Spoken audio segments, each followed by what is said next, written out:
భగవంతుడిని ఎలా నమ్ముకోవాలి, ఆయన సేవ ఎలా చెయ్యాలి, ఒక నిక్కచ్చైనటువంటి నమ్మకంతో చెయ్యాలండి ఎప్పుడు భగవంతుడి సేవ.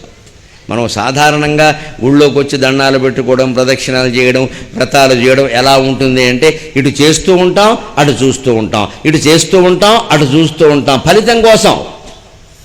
ప్రదక్షిణాలు చేస్తే పిల్లలు పుడతారని చెప్పారట, చుట్టుకి పొట్ట తడువుకుంటుంది పాపం అమాయకురాలు.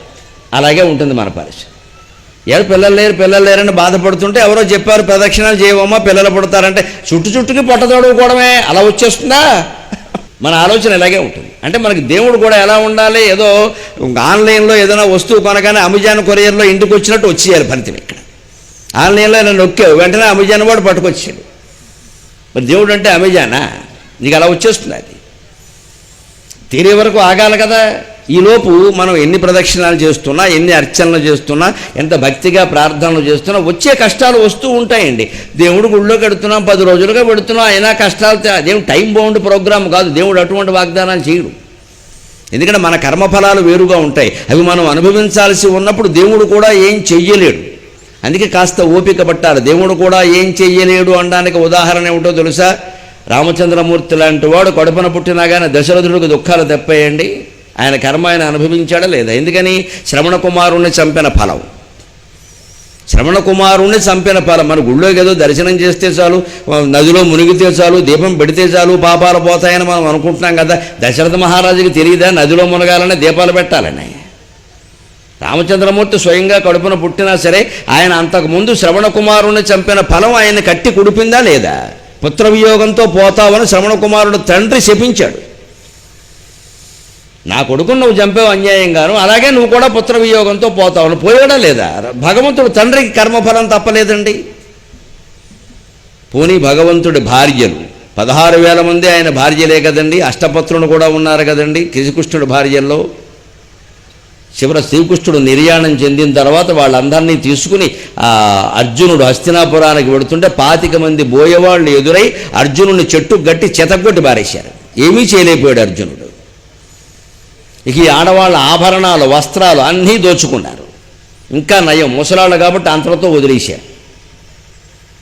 ఉన్న చరిత్ర అది, భారతం చెబుతున్నది అది. మరి శ్రీకృష్ణుడి భార్యలకు రక్షణ లేదే.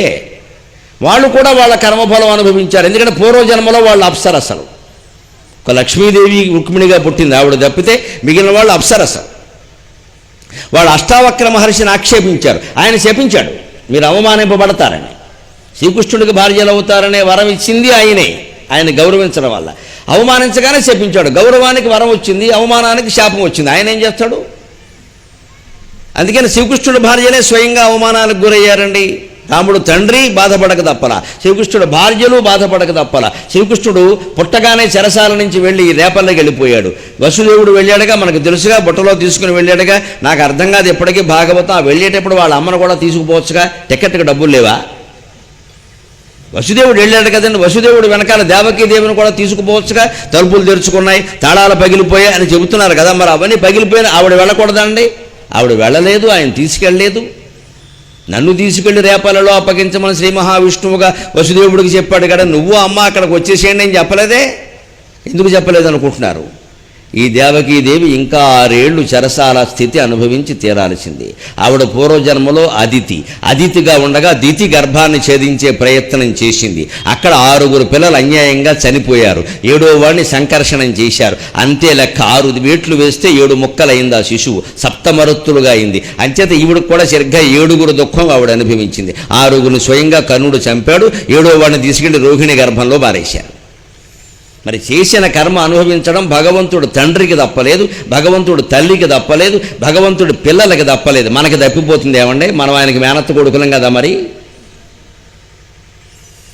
అంచేత ఈ అజ్ఞానాన్ని విడిచిపెట్టాలి. అలా ఎప్పుడూ చేయడు, కానీ అనుగ్రహిస్తాడు. ఓపిక పట్టాలి. ఆ కర్మఫలం పరిపక్వ దశకి వచ్చేసరికి మనలో ఆ జ్ఞానం కలిగేలా చేస్తాడు. వెంటనే పోవాలి అనకూడదమ్మా. ఎంత ఓపిక పట్టాలో చెబుతున్నాడు దుర్జటి. నిన్ను సేవింపగ ఆపదల్ బొడమని నిత్యోత్సవం బబ్బని, నిన్ను సేవింపగ ఆపదల్ బొడమని నిత్యోత్సవం బబ్బని, జనమాతృండనని మహాత్ముడనని సంసారమోహంబు పైకొనని, జ్ఞానముగల్గని గ్రహగతుల్ కుందింపని, మేలు వచ్చిన రాణి అవి నాకు భూషణములో శ్రీకాళహస్తీశ్వరా. ఇంత ప్రబలమైన నమ్మకంతో భగవంతుడిని సేవించాలి మనం. అర్చన చేసినా సరే, ప్రదక్షిణం చేసినా సరే, వ్రతం చేసినా సరే, ఏం చేసినా సరే ఇది అయిపోగానే అలా వస్తుంది అనుకోకూడదు. ఇందాక చెప్పినట్టే ప్రదక్షిణాలు చేస్తే పిల్లలు పుడతారనగా చుట్టుకి పొట్ట తడువుకుంటే ఉపయోగం లేదు ఇక్కడ. అలా జరగవు. మన కర్మఫలాలు మనం కొన్ని అనుభవించి తీరాలి. అవి పరిపక్వ దశకి వచ్చేసరికి భగవద్ అనుగ్రహం పడితే ప్రయోజనం ఏమిటి అంటే ఇక అనుభవించాల్సిన అవసరం ఉండదు, మళ్ళీ అటువంటి పని మనం చెయ్యం.